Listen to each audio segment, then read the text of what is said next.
Hi, Bro Workman here, and welcome to Workman Wisdom.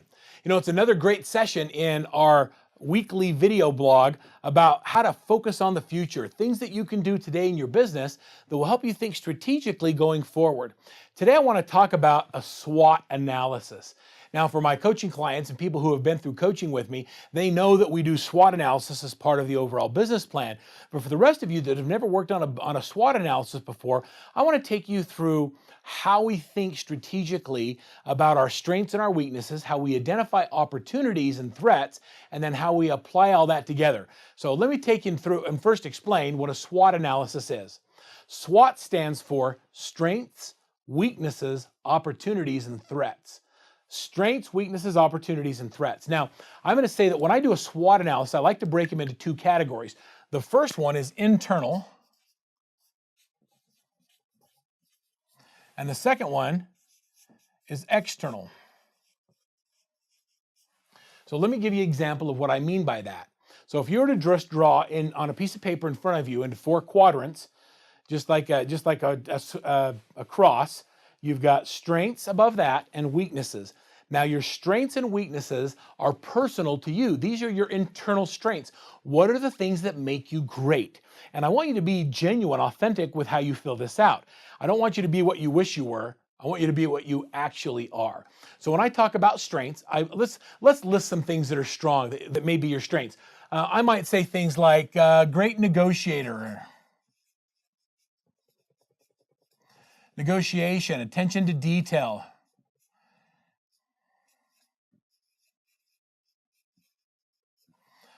technology, financial resources,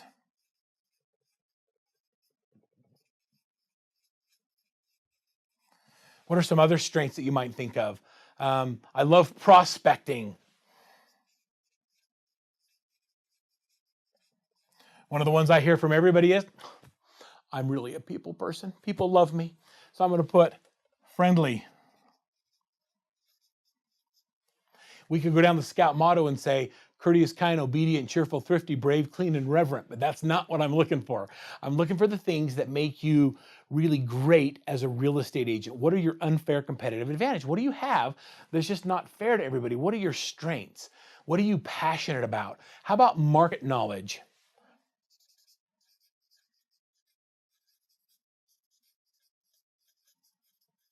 Market knowledge. What are some other things that make it? How about experience? You know, you can't teach experience. Either you have it or you don't. And if you have it, it's an unfair competitive advantage. So I'm going to put experience. These are all great things. Now, when you do a SWOT analysis, I'm going to suggest you do one on yourself, and then you get 2 or 3 other people to do them on you as well. So now you've got your strengths. Now let's talk about your weaknesses. Weaknesses consist of things that you have or you're self-aware of that you know you need areas of improvement. I oftentimes will ask people, say, have your spouse or your ex-spouse write what they believe your weaknesses are. And they'll be honest with you. They'll tell you what it is. So what are your weaknesses? A lot of the things that you may put up here as strengths would also be weaknesses. It could be attention to detail if you don't have that. It could be technology. It could be fear of rejection. It could be fear of prospecting. One of the big ones I get is attention to detail.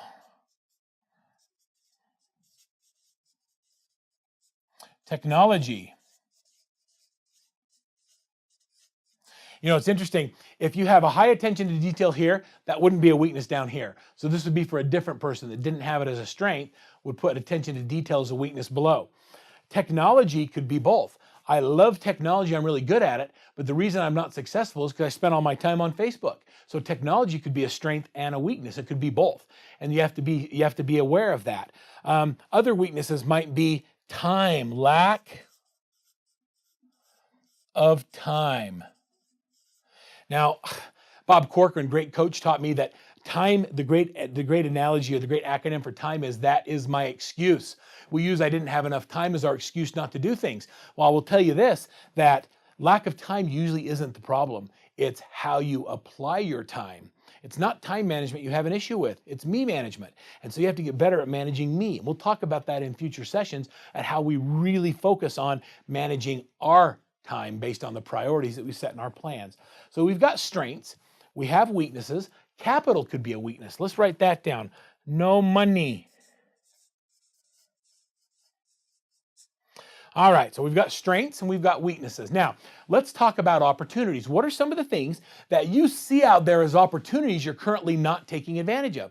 What are the things that are out there in real estate that you can take advantage of? These aren't things that you have. These are things that are the market. They're external to you that mean or create opportunities. And let's just list a few of those together. So we have our sphere. We could do a better job with our sphere of influence or our database.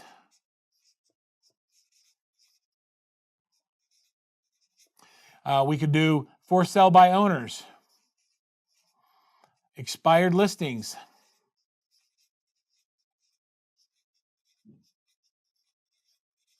we could do new construction,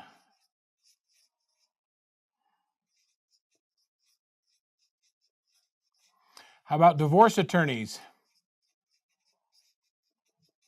how about probate,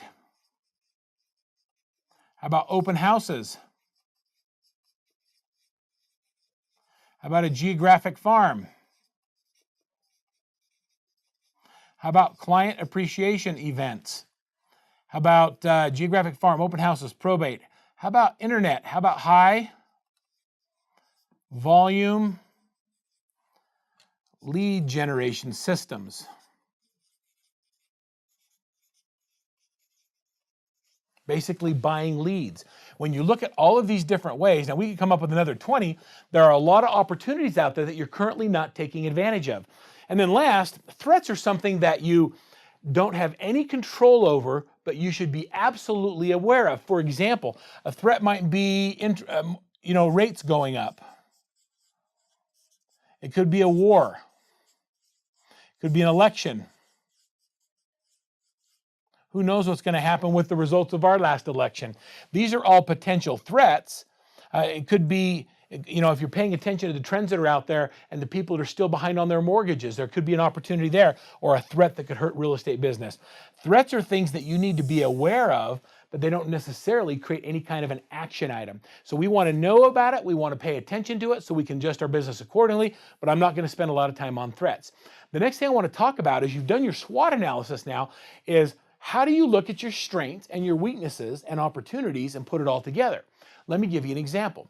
If I have financial resources, meaning I've got some money, and I want to increase my lead flow, what's an easy way of doing that? A simple way of doing that might be to turn on something like Boomtown. Boomtown, I'm going to use Boomtown and Commissions Inc. They're two high volume lead generators, and so that's this one right here. So I apply my strength to this opportunity to turn on, and I can get a predictable amount of revenue. So I utilize my strengths to take advantage of opportunities that exist in the market.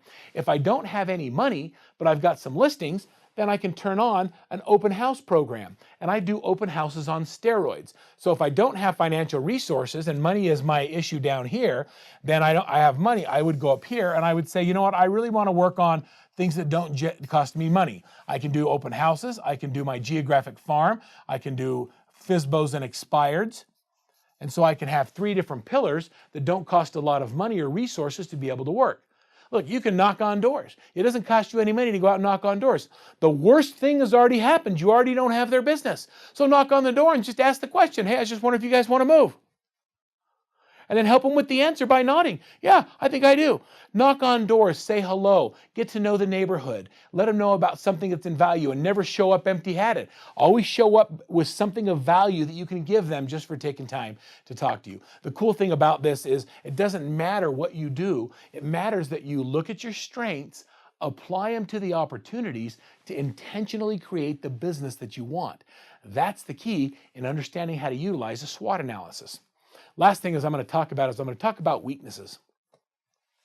What should I do with all of these things? Some people will say, you know what you should really do is you should, focus on them. If accounting and bookkeeping is a weakness, you need to take classes on that. Well, for me, I'm going to tell you right now, a better solution would be to outsource it to someone who really has a passion for doing accounting and bookkeeping and let them do the thing that they're passionate about so you know what's going on in your business and you focus on your strengths. So if you can, look at all of your weaknesses and look for opportunities to outsource those weaknesses. And then you can intentionally create the business you want. Hey, there's another one of Workman's wisdom for you, understanding your SWOT analysis, how to apply it to your business plan, and create an incredible 2017. Until next week, this is Workman Wisdom. I'm out.